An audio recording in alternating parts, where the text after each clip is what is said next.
Markus pasal 7 ayat 17 sampai dengan 23. Saya coba bacakan.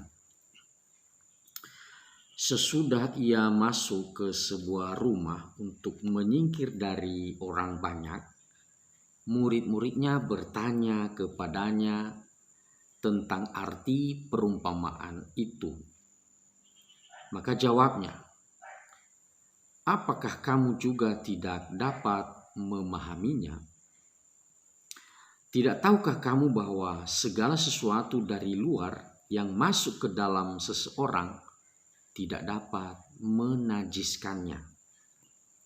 Karena bukan masuk ke dalam hati, tetapi ke dalam perutnya, lalu dibuang di jamban."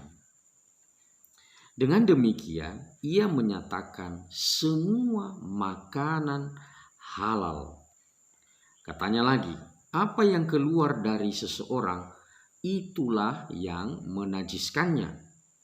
Sebab dari dalam, dari hati orang, timbul segala pikiran jahat, percabulan, pencurian, pembunuhan, perzinahan, keserakahan, kejahatan, kelicikan, hawa nafsu, iri hati, hujat, kesombongan, kebebalan. Semua hal-hal jahat ini timbul dari dalam dan menajiskan orang. Nah, saudara yang dikasihi oleh Tuhan, percakapan antara para murid dengan Yesus ini itu tidak muncul secara tiba-tiba. Itu dilatar belakangi kalau kita membaca pasal 7 di ayat-ayat awal ini. Ketika orang-orang Farisi mengajukan sebuah pertanyaan kepada Yesus. Ketika mereka melihat murid-murid Yesus makan dengan tangan tidak dibasuh. Dan mereka mengajukan pertanyaan kepada Yesus, mengapa murid-muridmu itu tidak membasuh tangan dulu baru makan? Tapi mereka langsung makan tanpa membasuh tangan. Karena sudah menjadi konsensus bersama, sebuah kebiasaan di dalam tatanan adat istiadat orang-orang Yahudi dan secara khusus dalam bagian ini orang-orang Farisi, bahwa orang sebelum makan harus mencuci tangan. Dan memang saudaraku yang dikasihi oleh Tuhan, hal ini sebenarnya baik adanya. Tetapi Yesus bukan berarti menolak atau benar-benar tidak menghiraukan atau benar-benar menentang hukum-hukum yang seperti itu. Yesus tidak mempermasalahkan soal hal-hal, kalau dalam bahasa saya itu hal-hal yang teknis. Bukan itu poinnya. Ya. Karena sesungguhnya cuci tangan sebelum makan itu adalah sesuatu yang baik. Dan saya kira di dalam sepanjang zaman hal itu adalah baik adanya. Dan kita hari ini pun kita terima. Makanya kalau saudara makan itu, sendok yang saudara pakai harus dicuci terlebih dahulu. Dan seandainya pun pada zaman ini ada orang makan dengan pakai tangan secara langsung, dia harus mencuci tangannya. Karena itu berkaitan dengan kesehatan kita.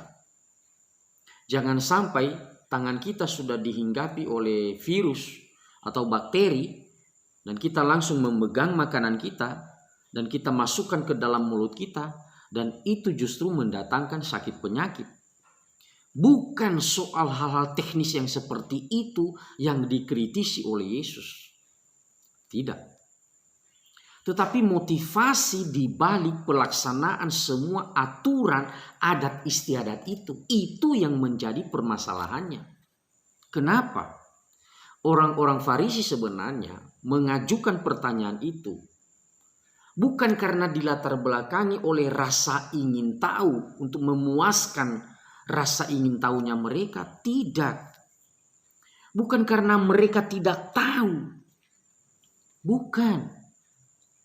Tetapi selalu dan selalu orang-orang Farisi itu memikirkan, ya, di dalam setiap pertanyaan yang mereka ajukan itu kepada Yesus, kalau boleh Yesus ini keseleo lidahnya mengungkapkan sesuatu yang bertentangan, dan itu menjadi modal bagi mereka, menjadi alasan bagi mereka untuk mengajukan gugatan supaya Yesus ini dihukum.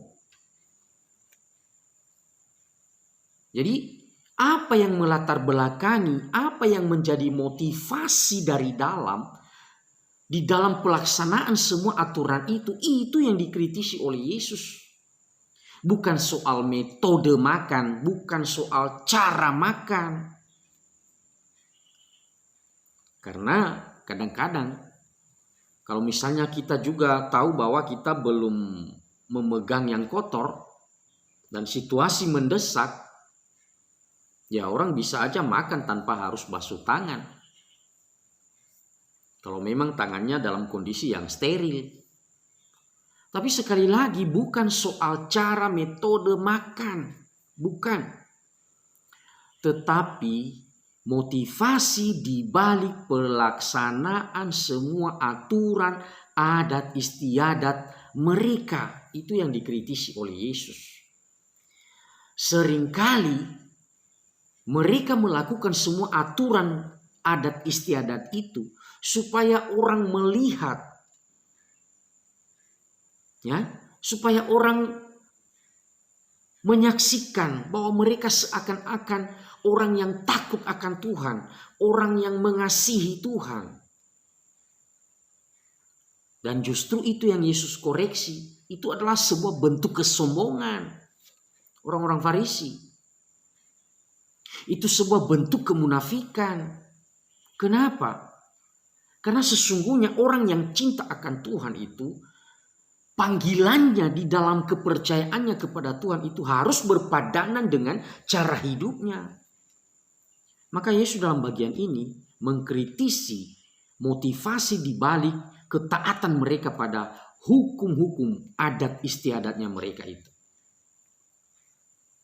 Nah, maka Yesus ungkapkan di dalam bagian ini, ya, bukan yang masuk ke dalam tubuh yang menajiskan orang, tidak. Ya.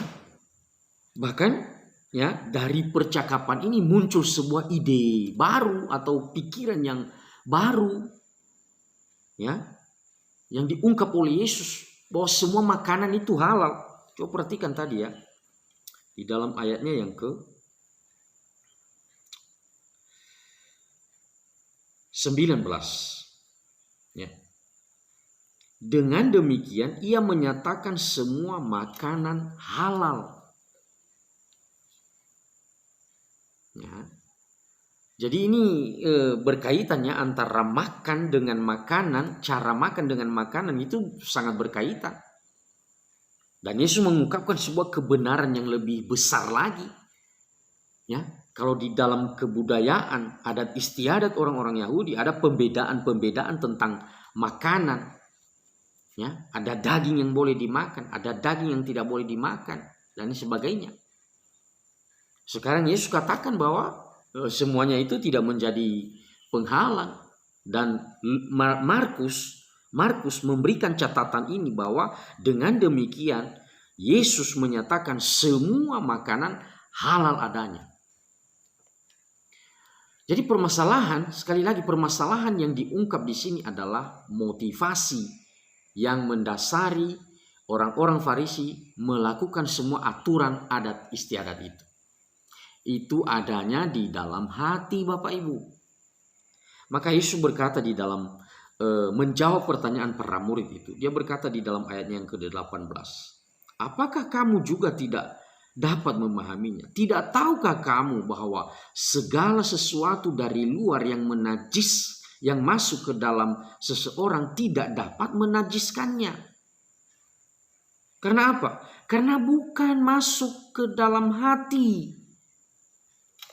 ya, tetapi ke dalam perutnya dan dibuang ke jamban. Jadi masalahnya adalah apa yang ada di dalam hati. Kalau soal makanan itu Yesus katakan, ya, secara ilmu biologinya, ya, setelah makan masuk usus, ya keluar. Udah selesai. Ya, sari-sarinya akan menjadi vitamin di dalam organ tubuh, ya, dan tidak menjadi masalah. Nah, saudara, masalahnya adalah hati. Ya. Hati ini yang melatar belakangi ketaatan kita. Nah, saya mencoba menarik juga ya refleksi bagi kita sebagai orang-orang percaya hari ini. Kadang-kadang penampilan kita ini menipu, Bapak Ibu. Banyak orang Kristen juga menipu dengan penampilannya. Kadang-kadang kita hanya tampil menunjukkan sesuatu supaya orang bisa memberikan penilaian, memberikan sanjungan, memberikan jempol, menyatakan bahwa kamu adalah orang yang sungguh-sungguh di dalam Tuhan. Tapi sebenarnya hanya di dalam batasan apa yang tampak. Ya. Apa yang terlihat, Bapak Ibu. Dan ini yang dikoreksi oleh Yesus. Saya mengajak kita untuk membaca Lukas pasal 18 ya, ayatnya yang ke-11 sampai dengan 12. Orang Farisi itu berdiri dan berdoa dalam hatinya begini, "Ya Allah, aku mengucap syukur kepadamu, karena aku tidak sama seperti semua orang lain, bukan perampok, bukan orang lalim, bukan pezina, dan bukan juga seperti pemungut cukai ini. Aku berpuasa 2 kali seminggu, aku memberikan 1/10 dari segala penghasilanku." Jadi mereka melakukan itu supaya orang tahu. Dan setelah mereka lakukan itu, muncullah kesombongan. Maka tidak heran di dalam bagian ini Yesus mengungkapkan fakta yang sesungguhnya. Apa itu? Ya, hati mereka. Yesus berkata, apa yang keluar dari seseorang itulah yang menajiskannya, bukan yang masuk ke dalam. Bukan. Tapi yang menajiskan orang itu adalah sesuatu yang keluar, sesuatu yang diproduksi dari dalam, dari hati. Ya. Jadi hati yang tidak menjadi milik Kristus pasti akan mengeluarkan juga di dalam segala bentuk tindakan yang juga bukan karakter Kristus. Nah, jadi Yesus bahas di situ. Ya, semua pikiran jahat di situ, percabulan, pencurian, pembunuhan, perzinahan, iri hati, keserakahan, nafsu, ya, dan lain sebagainya, kelicikan, kebebalan, itu semua dari hati. Jadi hati ini Bapak Ibu menjadi representasi daripada seluruh aspek kehidupan kita, keberadaan kita itu hati kita. Maka tidak herannya pemazmur di dalam Mazmur 51 itu ya, ayat yang ke-19 dia berkata begini, korban sembelihan kepada Allah ialah jiwa yang hancur, hati yang patah dan remuk, tidak akan kau pandang hina ya Allah. Ya. Jadi korban yang layak, yang diinginkan oleh Tuhan, yang berkenan kepada Allah itu bukan tampilan, bukan ketaatan kita pada adat istiadat yang menunjukkan seakan-akan kita ini adalah orang yang beriman. Padahal sebenarnya motivasi yang ada di dalamnya untuk menunjukkan kepada orang. Dan itu justru sebagai bentuk sebuah kesombongan. Bahwa saya lebih baik dari orang lain.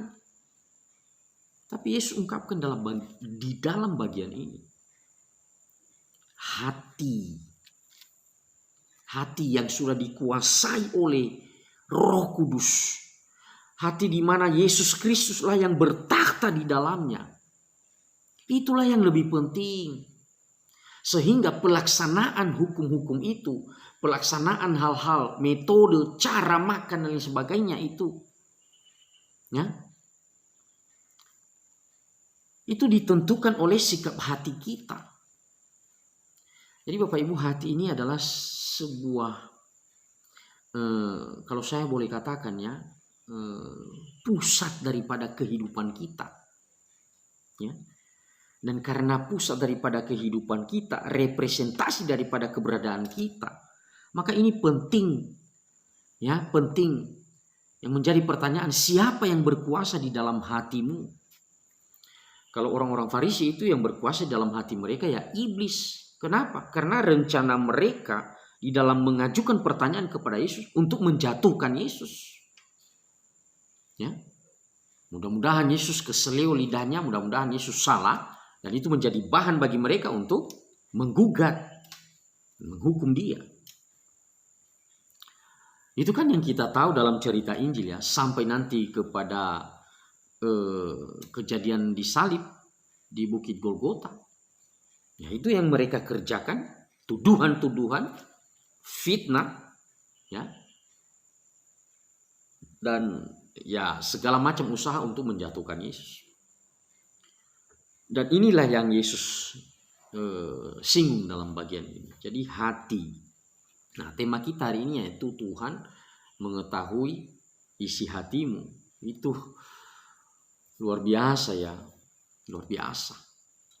Artinya apa? Manusia membuat topeng setebal apapun, tetap saja Tuhan bisa melihat secara transparan sampai kepada relung hati kita masing-masing. Maka tidak heran juga di dalam Mazmur pasalnya yang ke-44, di dalam ayatnya yang ke-40 ke ayat 22 di situ dikatakan, masakan Allah tidak akan menyelidikinya karena ia mengetahui rahasia hati. Kita mungkin bisa munafik ya, kita bisa berpura-pura, kita bisa menampilkan ya seakan-akan yang baik, tapi hati tidak bisa. Di hadapan Tuhan kita tidak bisa sembunyikan, transparan ya. Jadi saudara, keberadaan kita ya, arti yang atau maksud daripada Yesus ini ya pertobatan Bapak Ibu. Itu intinya, bertobat ya. Jadi hatimu itu ya kiranya dipenuhi oleh damai sejahtera, anugerah Allah, kemurahan Allah. Dan engkau di dalam menjalankan semua aturan-aturan yang lain itu tentunya akan menjadi hormat dan kemuliaan bagi Allah, karena itu dilatar belakangi oleh hati yang merespons anugerah Tuhan. Lalu pertanyaannya sekarang bagi kita, seperti apa juga kita orang-orang Kristen hari ini? Kalau saudara pergi datang ibadah di hadapan Tuhan, datang ke gereja hanya karena ingin dilihat oleh orang, supaya orang berkata bahwa oh orang ini adalah orang yang takut akan Tuhan, saudara salah. Saudara harus berubah. Ya, saudara datang di hadapan Tuhan itu dengan jiwa yang hancur, hati yang remuk. Karena apa? Karena tahu bahwa kita berdosa, kita banyak pelanggaran di hadapan Tuhan. Tetapi anugerah Tuhan, ya, kemurahan Tuhanlah yang membuat kita bisa datang kepadanya. Saya ingat sebuah lagu. Kalau nggak salah itu lagunya Peter Pan. Buka dulu topengmu, biar ku lihat wajahmu. Jadi orang Kristen jangan bertopeng. Ya. Artinya hidup secara transparan di hadapan Tuhan. Jangan seperti apa yang Yesus katakan ya di dalam Markus tadi. Markus pasal 7 tadi, kalau misalnya kita baca di dalam ayatnya yang ke-6 sampai 7, jawabnya kepada mereka, benarlah nubuat Yesaya tentang kamu, hai orang-orang munafik, sebab ada tertulis, bangsa ini memuliakan aku dengan bibirnya, padahal hatinya jauh daripadaku. Percuma mereka beribadah kepadaku, sedangkan ajaran yang mereka ajarkan ialah perintah manusia. Jangan sampai. Ya, jangan sampai hanya di bibir saja kita memuliakan Allah, tapi hati kita tidak. Tuhan Yesus memberkati.